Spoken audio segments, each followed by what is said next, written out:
अस्सलामुअलैकुम, क्या हाल है। उम्मीद है सब लोग खैरियत से होंगे। Welcome to another video.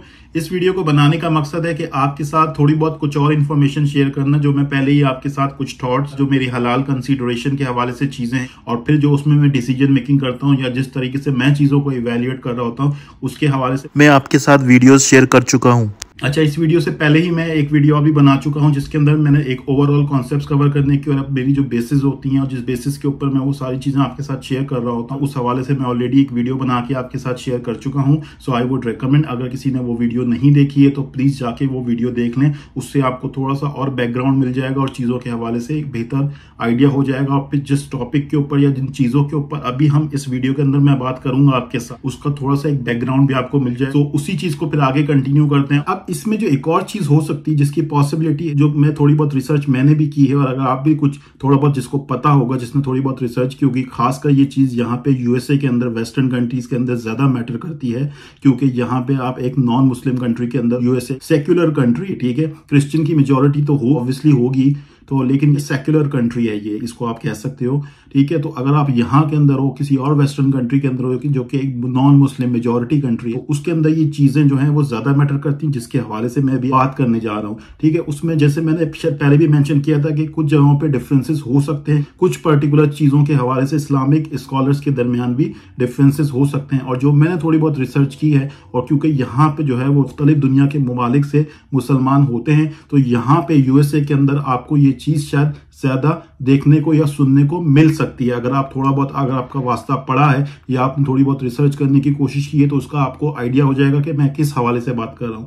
तो अगर मैं आपको इसमें फर्दर एक्सप्लेन करूं, तो जिसकी मैं बात कर रहा हूं वो है सूरह मायदा की ही आयत नंबर 5। आयत नंबर 3 मैंने पहले मेंशन की, इसके अलावा आयत नंबर 5 भी काफी ज्यादा सिग्निफिकेंस रखती है यहाँ पे यूएसए के माहौल के अंदर, लेकिन उसकी इंटरप्रिटेशन, उसके हवाले से जो चीजें हैं उसको समझना ये भी बहुत ज्यादा जरूरी है कि उसको कैसे अप्लाई करना है और किस तरह से अप्लाई करना है। जो मुफ्ती हैं, जो स्कॉलर्स हैं, जो इस्लामिक शेख्स हैं, वो आपको ज्यादा बेहतर तरीके से एजुकेट कर सकते हैं, लेकिन मैं आपको अपनी अंडरस्टैंडिंग इस हवाले से बता सकता हूं कि मेरा जो ओवरऑल कॉन्सेप्ट है इस हवाले से क्या है। अच्छा, ये जो सूरह मायदा की आयत नंबर 5 है, इसको मैं नीचे स्क्रीनशॉट दे देता हूं। ये भी इस्लाम 360 ऐप जो है ये उसका स्क्रीनशॉट है, और इसके अंदर जो है वो नीचे तर्जुमा भी आ रहा है और मेरे ख्याल से और भी डिटेल जो तफसील है वो भी आ रही है, तो वो भी आप जाके वहां से भी रेफर कर सकते हो। इसके अलावा आपके पास कोई और कुरानिक ऐप है या कोई और इस्लामिक ऐप है तो वहां से भी जाके आप इसको रेफर कर सकते हो। ऑब्वियसली ये कुरान का हिस्सा है, तो कुरान तो आपको कहीं से भी मिल जाएगा, कहीं भी इजीली एक्सेसिबल होता है हमारे लिए बीइंग अ मुस्लिम, तो आप उसको जाके इजीली चीजों को वेरीफाई कर सकते हो और पढ़ सकते हो, उसके बारे में और रिसर्च कर सकते हो। तो ये जो आयत नंबर 5 है, इसके अंदर अल्लाह ताला की तरफ से ये अहकाम है या अल्लाह ताला की तरफ से ये इरशाद कि अल्लाह ताला ने अहले किताब का ज़बीहा जो है वो मुसलमानों के लिए हलाल किया है। इस आयत को बेस बना के थोड़ी बहुत शायद मिसकॉन्सेप्शन भी हो सकती है। जो लोग ज्यादा रिसर्च नहीं करते या जिनको बहुत ज्यादा नॉलेज नहीं है, आप अपने तौर पे अच्छी रिसर्च करें और जो स्कॉलर्स हैं मुख्तलिफ स्कॉलर से ओपिनियन लें और मुख्तलिफ जराए से इंफॉर्मेशन गेन करने की कोशिश करनी और अपना शऊर भी at the end of the day इस्तेमाल करना है। अच्छा भाई, अगर कोई मुझसे पूछे कि यार मैं किस तरह आयत नंबर 5 को जो है वो अप्लाई करूंगा जिसमें अहले किताब के ज़बिया को हलाल किया गया या अहले किताब के ज़बिया को परमिजिबल किया गया है मुसलमानों के लिए, तो मैं उसको किस तरह से अप्लाई करूंगा, तो मैं उसको इस तरह से अप्लाई करूंगा कि डेफिनेटली अल्लाह का हुक्म है कि अहले किताब का जो है वो ज़बिया परमिजिबल है, ठीक है, लेकिन पहले तो मैं उसको ये देखूंगा कि ज़बिया है भी या नहीं, उसको प्रॉपर तरीके से स्लॉटर किया भी गया है या नहीं किया गया,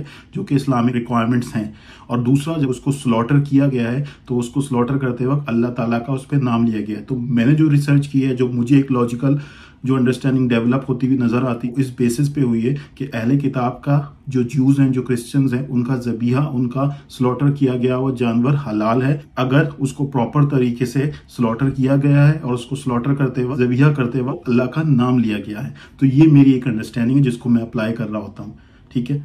अच्छा, अगर जो दूसरा आर्ग्यूमेंट आता है कि यार जो अहले किताब है, यहाँ पे मिसाल के तौर पर क्रिश्चियन मेजोरिटी कंट्री है यूएसए, तो इसके अंदर जो एनिमल स्लॉटर होके आते हैं अदर दिन पिक, आप उसको इस्तेमाल कर सकते हो इस डिफॉल्ट अजम्पशन के ऊपर कि ये प्रॉपर तरीके से स्लॉटर किए गए होंगे, अनलेस अदरवाइज प्रूव्ड, यानी अनलेस कोई इसको प्रूव कर दे कि इसको हलाल तरीके से स्लॉटर नहीं किया गया। तो ये जो आर्ग्यूमेंट है ये मुझे लॉजिकल नहीं लगता, क्योंकि अगर मैं थोड़ी बहुत भी रिसर्च करूं या मुझे थोड़ा बहुत भी आजकल के माहौल का अंदाज़ा है या उसका आइडिया है, जो मैं अपनी रिसर्च करूँ, एक नॉलेज बनाने की कोशिश करूँ, तो मैं ईजिली डिटरमिन कर सकता हूँ कि यहाँ पे यूएसए के अंदर या वेस्टर्न कंट्रीज़ के अंदर आप कह लो कि किस तरह से जानवरों को स्लॉटर किया जाता है। तो आप खुद जाके उसमें रिसर्च कर सकते हैं, देख सकते हैं, गूगल पे जाके उस पर रिसर्च कर सकते हैं और एक आइडिया लगा सकते हैं कि जानवरों को किस तरीके से यहाँ यूएसए के अंदर किस तरह से जानवरों को स्लॉटर किया जाता है। और आप खुद जाके फिर इवेल्युएट कर लें क्या वो तरीका जो है वो हलाल है, क्या वो जो तरीके हैं जिन तरीकों से यूजुअली यहाँ पे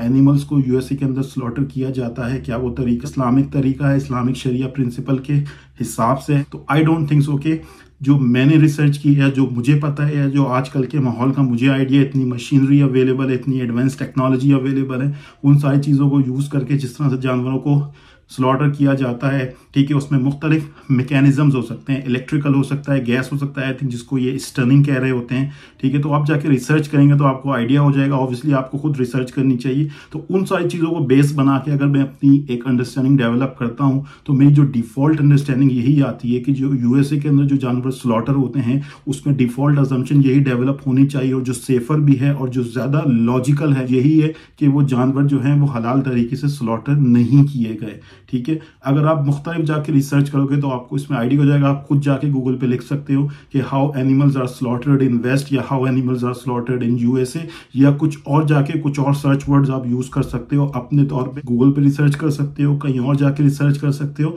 तो कोशिश करो, अब थोड़ी बहुत रिसर्च करोगे तो इंशाल्लाह आपको पता चल जाएगा कि चीज़ें किस तरह से हो रही हैं, और फिर आप खुद इवेल्युएट कर सकते हो। आप देख सकते हो कि कौन सी चीज़ ज़्यादा लॉजिकल आर्ग्यूमेंट रखती है। कि डिफॉल्ट अजम्पशन ये होनी चाहिए कि वो जो स्लॉटर्ड एनिमल हैं यूएसए के अंदर वो हलाल हैं, या डिफॉल्ट या एक ऑटोमेटिक अजम्पशन ये होनी चाहिए कि वो हराम है, ठीक है। तो जो मेरा आर्ग्यूमेंट है या जो मेरी अजम्पशन है या जो मुझे ज्यादा लॉजिकल बात लगती है वो यही लगती है, वो हराम ही होंगे अनलेस के अंटिल किसी को पता है। अगर मैं उन सारी चीजों को देखता हूं तो अगेन ये मेरा ओपिनियन है, और मैं इसी चीज को बेस बना के अपनी डिसीजन मेकिंग में इसको इनकॉर्पोरेट करने की कोशिश कर रहा होता हूं।